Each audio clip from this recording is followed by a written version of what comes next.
It started out when we first heard that, we up for G.I. Joe. We were like, G.I. Joe, wow, that's like, how is this gonna work? I don't know, we weren't sure exactly where this is going, but the more we developed the score, the more we it just grew into something really big and beautiful, and I think in the end, the game and the music is gonna work together really well, and it's gonna really speak for itself.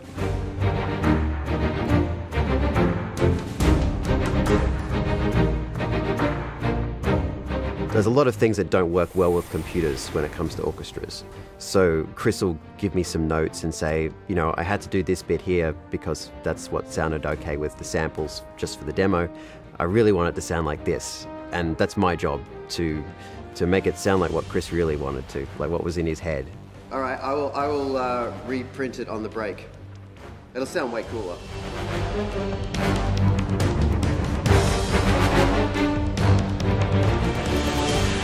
Even in coming from Germany, we had G.I. Joe toys and all the good stuff, so that's definitely a fan.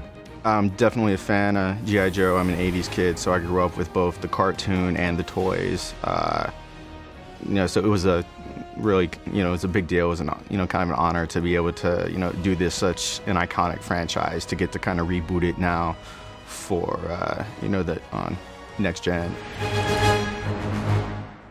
So we start off in an Arctic environment. So it's, of course, there we're trying to sell the cold, we're trying to sell the desolation, it's windy, so we've got, really kind of cold sounding strings.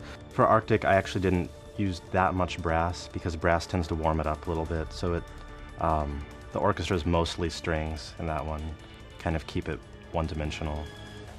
And then, for desert, for example, we have different Middle Eastern instruments, just to kind of emphasize, okay, we got, desert, and then the same for jungle, just make sure that, it just fits to the environment. Our audio director told us desert, like more Middle Eastern desert maybe, so we got to have some fun with some of the strings there, do the kind of unison Middle Eastern strings, a lot of portamentos, slide it up, and I know we kept telling the string players to play it sexier. So. The theme for G.I. Joe, the new one that Chris and Sasha wrote, was a lot of fun to record because it's big and epic, and everyone's playing loud. I love the theme. I think it's a great way to bring G.I. Joe, into modern times, and also we've got a couple little retro touches in there for the fans that I think they'll be really happy with.